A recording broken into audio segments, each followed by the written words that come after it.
The tennis world was still buzzing from Eala's historic run at the Mubadala DC Open.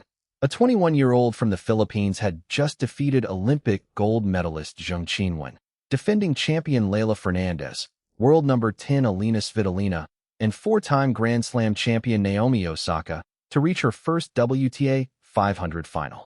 She had climbed to a career-high ranking of world number 20. The Philippines was celebrating like never before. But then, the tournament organizers made a decision that sparked a massive debate across the tennis world. The weather had been relentless. Thunderstorms and lightning had plagued Washington for days. The final between Eala and world number 3 Jessica Pegula had already been delayed for hours before it finally began. Pegula had taken the first set 6-4 and was leading 2-1 in the second when the skies opened once again. And then came the announcement that would divide the tennis community. The final was suspended, not just for the day, but overnight. The match would resume on Monday.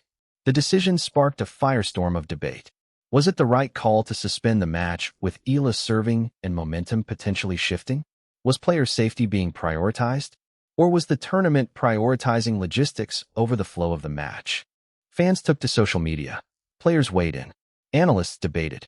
And at the center of it all stood Eala, a 21-year-old from Quezon City, waiting to continue the biggest match of her career. This is the story of the controversial decision that sparked a massive debate and why it left the tennis world divided. The final was supposed to be a showcase, a blockbuster matchup between the world number 3 and the rising star from the Philippines. The stadium was packed with Filipino fans who had come from across the East Coast, waving flags and chanting Eala's name. The atmosphere was electric, but Mother Nature had other plans. Scattered thunderstorms had been forecast for Washington. The tournament organizers had already delayed the start of the final multiple times.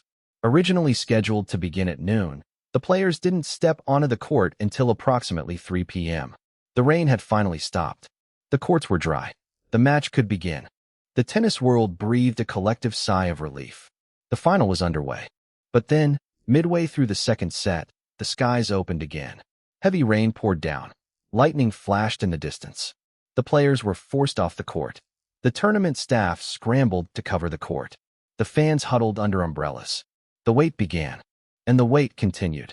Hours passed. The rain showed no signs of stopping. Tournament officials monitored the radar, hoping for a break in the weather. But the storms were relentless. Finally, at approximately 8 p.m. local time, the decision was made. The final was suspended. It would resume on Monday. The announcement was met with a mix of disappointment and frustration. Filipino fans who had traveled hours to watch the match were left stranded. Players were forced to regroup, and the tennis world began to debate whether the decision was the right one.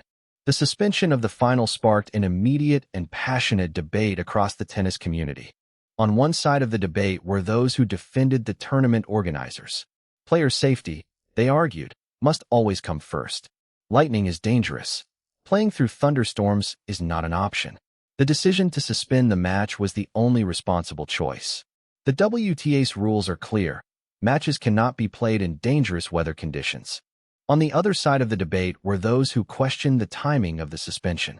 With the match already delayed for hours, some argued that the tournament should have been better prepared. Why wasn't the final moved to an earlier time slot? Why wasn't there a backup plan for inclement weather? Why were fans left waiting for hours only to be told the match would resume the next day? The debate also touched on the issue of momentum.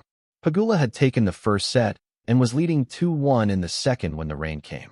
Eala had just held her opening 2 service games and was looking increasingly comfortable. Would the overnight break disrupt the momentum of the Filipina star? Would it give Pegula time to adjust her strategy? The questions were endless. Fans took to social media to express their views. Some defended the decision. Others criticized it. The debate raged on. While the tennis world debated, Eala remained focused.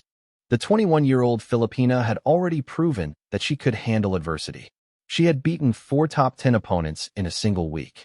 She had come back from a set and a breakdown against Zheng Qinwen. She had saved match points and silenced defending champions. She had shown the composure of a veteran. It was a difficult decision for me. Of course, Eala had said earlier in the tournament about another tough choice, withdrawing from doubles with Venus Williams to focus on singles. Playing doubles with Venus is an amazing opportunity, for everybody, you know? I mean, it's amazing. Who wouldn't want to play with Venus? But I mean, it's exactly what I said the other day. Venus, and especially knowing and having had a glimpse of the mentality she has, you really have to match it. That same mentality was on display during the rain delay. Eala didn't complain. She didn't panic. She stayed calm and focused on what she could control. I think that my serve can be uncomfortable. I think I try to play around a lot with variety, Eala had said after her semifinal victory. Of course, it would be great if I had a serve that went 200 kilometers per hour. I'd love that also, but it's a process. Who knows? I'm not going to put a cap on my serve. Maybe I will one day serve 200. You never know. Despite the rain, the fans refused to leave. Filipino supporters had come from across the East Coast. They had traveled from Maryland, from Virginia, from all across the region. And they weren't going to abandon her now. Tournament chairman Mark Ein had already revealed just how massive Eala's impact has been. Over the last month, the ticketing team says at least 80%, if not more, of the requests in this tournament are about when is Alex Eala playing? Honestly, I think it's more. It's not an exaggeration. The fans who stayed through the rain delay were a testament to that phenomenon. They had come to see history, and they weren't leaving until the match was over. The tournament staff, however, had a different priority: safety. The continued threat of lightning forced the officials to make the difficult call to suspend play for the day. The match would resume on Monday. The fans were disappointed, but they understood. Safety comes first. The controversy surrounding the suspension of the final highlighted the challenges of outdoor tennis. Weather is unpredictable. Tournaments must balance player safety, fan experience, and the integrity of the match. The decision was not an easy one, but it was the right one. In the end, Alex Eala did what champions do. She stayed focused. She stayed composed. And when the match resumed on Monday, she did something extraordinary. She defeated Jessica Pegula 6-3, 6-2 to win the DC Open and climb to world number 20. The Philippines erupted. The tennis world celebrated. And the controversial decision that had sparked a massive debate was quickly forgotten. Eala had proven once again that she could overcome any obstacle. Rain delays, tough draws, strong opponents. Nothing could stop her. From the cracked courts of Quezon City to the biggest stages in the world. From a 13-year-old girl alone in Spain to a WTA champion celebrated by presidents and adored by millions. From being told she couldn't do it to standing on the brink of history. Alex Eala has defied every expectation. And the controversial decision that sparked a massive debate? It was just another chapter in her incredible journey. Laban Lang. Always. And remember, on RallyVerse, we bring you the stories that define the sport, the drama, the debates, the moments that change everything. Stay tuned for more.